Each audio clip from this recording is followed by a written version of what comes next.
আসসালামু আলাইকুম রহমতুল্লাহি ওবরকাতুহ। সম্মানিত দর্শক, ডক্টর মোহাম্মদ ইউনূসের বিস্ময়কর উত্থান এবং বিস্ময়কর সৌভাগ্য এবং ঈর্ষণীয় প্রাপ্তি, এটি কেবল বাংলাদেশ নয়, সারা দুনিয়াতে তার জমানার যে সকল সফলতম মানুষ রয়েছেন তাদের মধ্যে তিনি অন্যতম। একটা মানুষের জীবনে যা যা প্রাপ্য, পরিবার, অর্থ, সম্মান, স্বাস্থ্য, কি নেই তার। তার বয়স এখন প্রায় ৮৮ বছর।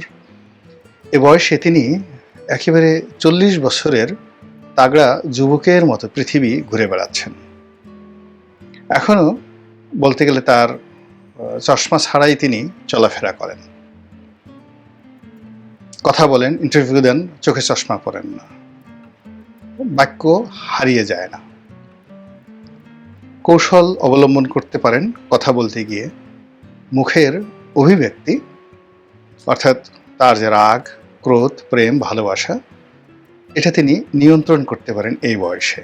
আপনি তার মুখ দেখে বুঝতে পারবেন না তিনি রাগত, না প্রেমাহত, নাকি প্রেমে উদ্বুদ্ধ, বুঝতে পারবেন না। এটি বিরল, এ বয়সে সাধারণত হয় না। ডক্টর মোহাম্মদ, যাকে বলা হয় মালয়েশিয়ার মাহাথির মোহাম্মদ, মোরালেস আপনি তার সঙ্গে এই ভদ্রলোকের এই বয়সজনিত যে জিনিসগুলো আছে সেটা তুলনা করতে পারেন, যে এখনও ডক্টর মাহাথির মোহাম্মদ যেভাবে উজ্জীবিত, আমাদের ডক্টর মোহাম্মদ ইউনূস সেভাবে আছেন। কিন্তু ব্যবসা বাণিজ্য, রাজনীতি, নোবেল প্রাপ্তি, সম্মান, আসলে একটা জীবনে, একটা মানুষের জীবনে এরকম হয় না, কখনই হয় না। এবং তিনি শুধু পেয়েই এসেছেন। কষ্ট বলতে শেখ হাসিনা তাকে অপমান করার চেষ্টা করেছে, মামলা দেওয়ার চেষ্টা করেছে, নাস্তানাবুদ করার চেষ্টা করেছে, কিন্তু বাস্তবতা হলো সারা বাংলাদেশের মানুষ এবং সারা পৃথিবীর মানুষ তার পক্ষে ছিল। তো ফলে কি হলো, শেখ হাসিনার যে কোনো রক্তচক্ষু এটা তাকে কাঁদাতো না। তিনি বুঝতে পারতেন যে তিনি যে রাস্তায় হাঁটছেন বা তিনি কোর্ট কাছারিতে দৌড়াচ্ছেন, বিদেশে যাচ্ছেন, লক্ষ কোটি মানুষের আশীর্বাদ, দোয়া তার সঙ্গে রয়েছে। এবং শেখ হাসিনার পুরো জমানাতে তিনি যেভাবে এয়ারপোর্টে যেতেন, আসতেন, তাকে কখনো এয়ারপোর্টে ঠেকিয়ে দেওয়া, ২ ঘন্টা বসিয়ে রাখা, এটা শেখ হাসিনার রেজিম কল্পনাও করতে পারত না। এই ছিল তার সম্মান এবং মর্যাদার লেভেল। সেই মানুষটি আল্লাহর অশেষ রহমত, বরকত অথবা অন্য যে কোনো কারণে হোক, তিনি বাংলাদেশের সর্বোচ্চ রাষ্ট্র ক্ষমতায় অধিষ্ঠিত। এখন এই অবস্থাতে মান সম্মান নিয়ে তার পরিসমাপ্তিটা, জীবনের যে পরিসমাপ্তিটা, সেটা কিভাবে হবে? তিনি ক্ষমতা থেকে চলে যাবেন, যেটাকে শান্তিপূর্ণ ক্ষমতা হস্তান্তর বলা হয়, সেটা তিনি স্বেচ্ছায় ছেড়ে দিবেন, আমি আর পারছি না, পদত্যাগ করবেন। তিনি প্রকৃতির নিয়মে মরে যাবেন অথবা মারা যাবেন। তারপর আর কি হতে পারে? মানে আলটিমেটলি জীবনের এই পর্যায়ে এসে তার সব কিছুর তো একটা সমাপ্তি হবে, তাকে কবরে যেতেই হবে। কোনো মানুষই অমর নয়। কিন্তু যে সমস্যাটা হলো যে তার শেষটা কেমন হবে? আমরা সবসময় বলি, শেষ ভালো যার, সব ভালো তার। এবং জীবনের সব অর্জন, তার জীবনের সব অর্জন, সকল সুনাম, সকল সুখ্যাতি, ধন সম্পদ, মান মর্যাদা, এটা নির্ভর করবে তার, যাকে বলা হয় এই অন্তর্ধানের মাধ্যমে, তার প্রস্থানের মাধ্যমে, তার মৃত্যুর মাধ্যমে, তার কর্মজীবনের পরিসমাপ্তির মাধ্যমে। এবং সেটি যদি ভালো হয়, তিনি সত্যিকার অর্থে একজন ভালো মানুষ। আর শেষটা যদি ভালো না হয়, তার সারাটা জীবনের অর্জন একেবারে শূন্য হয়ে যাবে। যেমন ধরুন শেখ হাসিনার কথা। এখন শেখ হাসিনা শক্ত হাতে ১৫ বছর চালিয়েছেন, তার আগে ৫ বছর, ২০ বছর প্রধানমন্ত্রী, এরপরে দুইবার সংসদে বিরোধী দলীয় নেত্রী, সে ১৯৮১ সন থেকে এখন পর্যন্ত আওয়ামী লীগের মতো একটা বড় দলের সভানেত্রী। কার্যত অর্থবিত্ত ক্ষমতার যে প্রাপ্তি, শেখ হাসিনার এর সঙ্গে আপনি পৃথিবীর কারোর তুলনা করতে পারবেন না, কিন্তু একই সঙ্গে যদি তার পালিয়ে যাওয়া, তার পরাজয়, এখন তার চোখের সামনে তার প্রিয়জনরা যেভাবে লাঞ্ছিত হচ্ছেন, অপমানিত হচ্ছেন, পালিয়ে রয়েছেন, আহাজারি করছেন, এটা সহ্য করা সম্ভব নয়। প্রতিটা মুহূর্ত তাকে বেদনাহত করছে এবং করবে।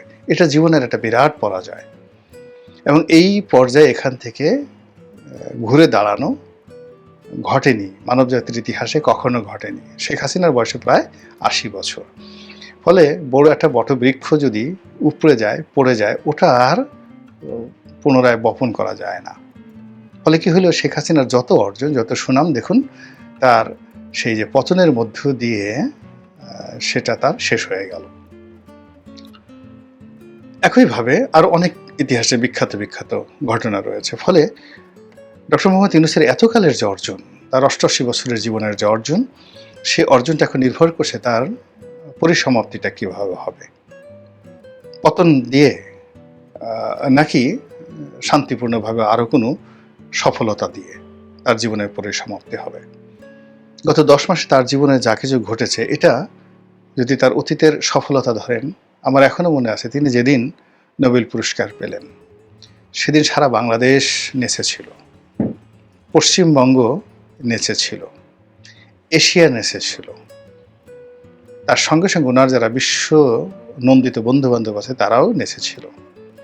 এবং সেই যে নৃত্য, তার নোবেল পুরস্কার প্রাপ্তির সময়ের যে নৃত্য, সেই নৃত্য সেই উনি যেদিন প্রধান উপদেষ্টার দায়িত্ব নিলেন সেই দিন পর্যন্ত অব্যাহত ছিল। কিন্তু এটি ক্রমাগত সেই নৃত্য এখন ক্রন্দনে পরিণত হয়েছে। মানুষ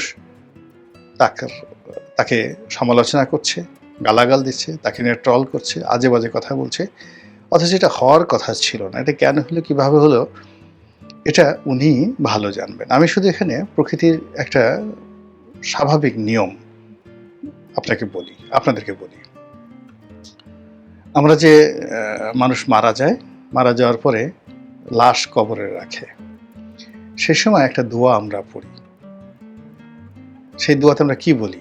আল্লাহর কথা, পবিত্র কালামের পাকের কথা, মিনহা খালাকনাকুম অফিহা নুইদুকুম অমিনহা নুখরিজুকুম তারাতান উখরা। হে মানুষ, তোমাকে মাটি দিয়ে তৈরি করা হয়েছিল, আবার এই মাটির মধ্যেই তোমাকে গ্রথিত করা হলো, চাপা দেওয়া হলো, কিংবা কবর দেওয়া হলো। আবার এই মাটি থেকেই একদিন আবার তোমাকে উঠানো হবে। তো এই যে মৃত্যুর সময় যে একটা অমীয় বাণী পবিত্র কালামের, এর সঙ্গে আমরা দুনিয়াতে আরেকটি কথা, তোমারে বোধিবে যে গোকুলে বাড়ি শেষে, এটাও যেভাবে প্রিয়। আর যার যেখান থেকে উত্থান হয় ওখানেই তার পতন হয়। অর্থাৎ যে মানুষটি যে কর্ম করে তার উত্থান হয়েছে, সেই কর্মের মাধ্যমে তার পতন হবে।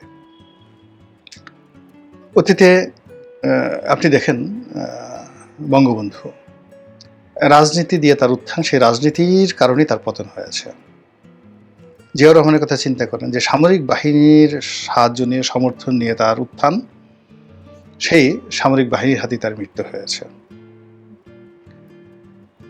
আমাদের দেশের 111 বলেন, এরশাদের পতন বলেন, মানে যাদের সাহায্য নিয়ে, সহযোগিতা নিয়ে, বা যাদেরকে নিয়ে তাদের স্বপ্ন বাসর ছিল, সেই স্বপ্নই তাদের জন্য দুঃস্বপ্ন বয়ে এনেছে। তো সেই ক্ষেত্রে ডক্টর মোহাম্মদ ইউনূসের যে উত্থান, কোত্থেকে উত্থান হয়েছে? তার উত্থান হয়েছে পশ্চিমাদের আশীর্বাদের মাধ্যমে। তার উত্থান হয়েছে কথা বলার যোগ্যতার কারণে। গ্লোবালি তিনি কথা বলেছেন ইংরেজিতে, এবং সারা দুনিয়ার যাকে বলা হয় ব্র্যান্ডিং করেছেন নিজের সমস্ত কিছুকে। তার 3-0 থিওরি, তার গরিবের ব্যাংকিং, তার গ্রামীণ ব্যাংক, তার গ্রামীণ ফোন, তার কর্পোরেট লাইফ, তিনি যেখানে হাত দিয়েছেন তার অনবদ্য উপস্থাপনা, তার নির্মল হাসি, তার ফ্রেন্ডলি বন্ধুসুলভ ব্যবহার, এর ফলে তিনি বিশ্ব জয় করেছেন। এখন এই জায়গাতে এসে এই গত 10 মাসে দেখা গেছে যে তার সেই গুণাবলীগুলোই তার জন্য বুমেরাং হয়ে পড়েছে। তিনি যে বিশ্বাস এবং আস্থা নিয়ে কাতারে গেছিলেন, কাতারে আমির তার সঙ্গে দেখা করেননি। যে বিশ্বাস এবং আস্থা নিয়ে তিনি জাপান গিয়েছিলেন, কোনো ফলাফল হয়নি। তিনি যে বিশ্বাস এবং আস্থা নিয়ে ইংল্যান্ডে গিয়েছিলেন, কিচ্ছু হয়নি। অথচ এই আন্তর্জাতিক